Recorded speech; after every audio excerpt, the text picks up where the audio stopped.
इसके अतिरिक्त एक अन्य अव्यक्त प्रकृति है जो शाश्वत है और इस वक्त तथा अव्यक्त पदार्थ से परे है।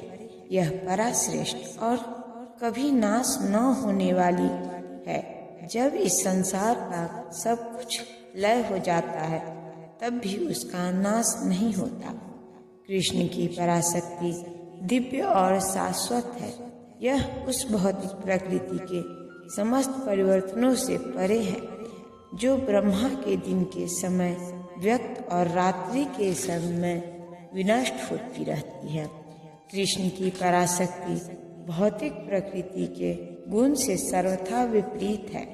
परा तथा अपरापक प्रकृति की व्याख्या 7वें अध्याय में हुई है, जिसे वेदांती अप्रकट तथा अविनाशी बताते हैं, जो परम गंतव्य है, जिसे प्राप्त कर लेने पर कोई वापस नहीं आता, वही मेरा परम धाम है। ब्रह्म संहिता में भगवान कृष्ण के परम धाम को चिंतामणि धाम कहा गया है, जो ऐसा स्थान है जहाँ सारी इच्छाएं पूरी होती है। भगवान कृष्ण का परम धाम गोलोक वृंदावन कहलाता है और वह पारसमणि से निर्मित प्रासादों से युक्त है। वहाँ पर वृक्ष भी है जिन्हें कल्पतरु कहा जाता है, जो इच्छा होने पर किसी भी तरह का खाद्य पदार्थ प्रदान करने वाले हैं। वहाँ गौएं भी हैं जिन्हें सुरभि गौएं कही जाती है और वे अनंत दुख देने वाली हैं। इस धाम में भगवान की सेवा के लिए लाखों लक्ष्मियां हैं। वे आदि भगवान गोविंद तथा समस्त कारणों के कारण कहलाते हैं। भगवान बंसी बजाते हैं। उनका दिव्य स्वरूप समस्त लोकों में सर्वाधिक आकर्षक है। उनके नेत्र कमल दलों के समान है और उनका शरीर मेघों के वर्ण का है। वे इतने रूपवान हैं कि उनका सौंदर्य हजारों कामदेवों को मात करता है। वे पीत वस्त्र धारण करते हैं। उनके गले में माला रहती है और केशों में मोर पंख लगे रहते हैं। भगवत गीता में भगवान कृष्ण अपने निजी धाम गोलोक वृंदावन का संकेत मात्र करते हैं, जो आध्यात्मिक जगत में सर्वश्रेष्ठ लोक है। इसका विशद वृत्तांत ब्रह्म संहिता में मिलता है। वैदिक ग्रंथ बताते हैं कि भगवान का धाम सर्वश्रेष्ठ है और यही परम धाम एक बार वहां पहुंचकर फिर से भौतिक संसार में वापस नहीं आना होता। कृष्ण का परम धाम तथा स्वयं कृष्ण अभिन्न है, क्योंकि वे दोनों एक से गुण वाले हैं। आध्यात्मिक आकाश में स्थित इस गोलोक वृंदावन की प्रतिकृति इस पृथ्वी पर दिल्ली से 90 मील दक्षिण पूर्व स्थित है। जब कृष्ण ने इस पृथ्वी पर अवतार ग्रहण किया था तो उन्होंने इस भूमि पर, जिसे वृंदावन कहते हैं और जो भारत में मथुरा जिले के 84 वर्ग मील में फैला हुआ है, क्रीड़ा की थी। भगवान जो सबसे महान है, अनन्य भक्ति द्वारा ही प्राप्त किए जा सकते हैं। यद्यपि वे अपने धाम में विराजमान रहते हैं तो भी वे सर्वव्यापी और उनमें सब कुछ स्थित है। यहाँ यह स्पष्ट बताया गया है कि जिस परम धाम से फिर लौटना नहीं होता, वह परम पुरुष कृष्ण का धाम है। ब्रह्म संहिता में इस परम धाम को आनंद चिन्मय रस कहा गया है, जो ऐसा स्थान है जहाँ सभी वस्तुएं परम आनंद से पूर्ण है। जितनी भी विविधता प्रकट होती है वह सब इसी परमानंद का गुण है। वहाँ कुछ भी भौतिक नहीं है।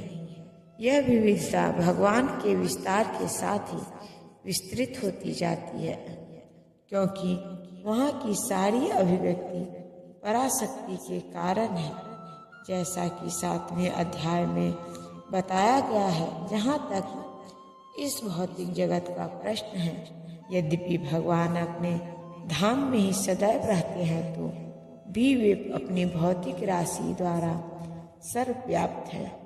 इस प्रकार वे अपनी परा तथा अपरा शक्तियों द्वारा सर्वत्र भौतिक तथा आध्यात्मिक दोनों ब्रह्मांडों में उपस्थित रहते हैं। यशंताना स्थानी का अर्थ है कि प्रत्येक वस्तु उनमें या उनकी परा या अपरा शक्ति में निहित है। इन्हीं दोनों शक्तियों के द्वारा भगवान सर्वव्यापी हैं।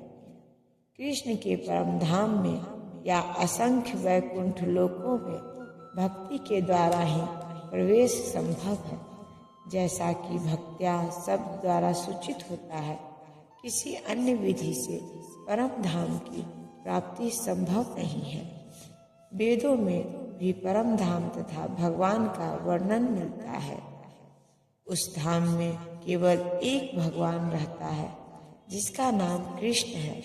वह अत्यंत दयालु विग्रह है और एक रूप में स्थित होकर भी वह अपने लाखों श्वासों में विस्तृत करता रहता है। वेदों में भगवान की उपमा उस शांत वृक्ष से दी गई है जिसमें नाना प्रकार के फूल तथा फल लगे हैं और जिसकी पत्तियां निरंतर बदलती रहती है। वैकुंठ लोक की अध्यक्षता करने वाले भगवान के श्वास चतुर्भुजी हैं और विभिन्न नामों से विख्यात हैं। पुरुषोत्तम, त्रिविक्रम, केशव, माधव, अनिरुद्ध, ऋषिकेश, संकर्षण, प्रद्युम्न, श्रीधर, वासुदेव, दामोदर, जनार्दन, नारायण, वामन, पद्मनाभ आदि। ब्रह्म संहिता में भी पुष्टि हुई है कि यद्यपि भगवान निरंतर परमधाम गोलोक वृंदावन में रहते हैं, किंतु वे सर्वव्यापी हैं ताकि सब कुछ सुचारू रूप से चलता रहे। वेदों में कहा गया है कि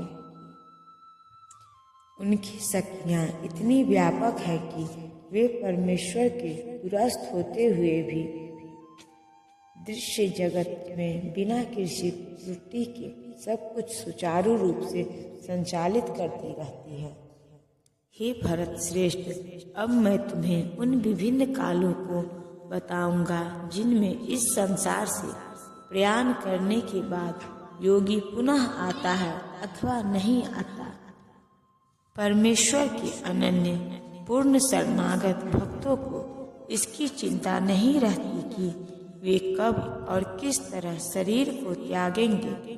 वे सब कुछ कृष्ण पर छोड़ देते हैं और इस तरह सरलता पूर्वक प्रसन्नता सहित भगवत धाम जाते हैं।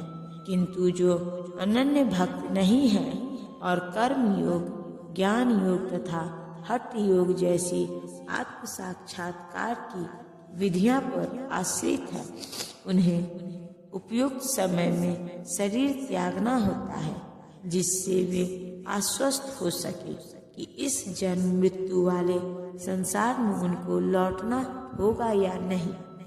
यदि योगी सिद्ध होता है तो वह इस जगत से शरीर छोड़ने का समय तथा स्थान चुन सकता है, किंतु यदि वह इतना पटु नहीं होता तो उसकी सफलता उसके अचानक शरीर त्याग के संयोग पर निर्भर करती है। भगवान ने अगले श्लोक में ऐसे उचित अवसरों का वर्णन किया है कि कम मरने से कोई वापस नहीं आता। आचार्य बलदेव विद्याभूषण के अनुसार यहाँ पर संस्कृत के काल शब्द का प्रयोग काल के अधिष्ठाता देव के लिए हुआ है।